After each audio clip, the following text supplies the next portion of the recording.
Hindi ko alam kung saan hinuhugot ni Inday Sara Duterte yung kanyang sinasabi na confident siya na may papanalo yung kanyang impeachment.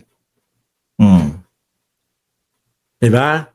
Confident sila. Hindi nga maipaliwanag sa Kongreso pa lang, hindi maipaliwanag.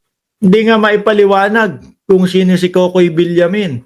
Hindi nga maipaliwanag kung sino si, ano pangalan nun, yung unang-una, si Piatos, si Mary Grace Piatos. Tapos sasabihin, confident. Hindi nga makapunta doon sa NBI para ipaliwanag.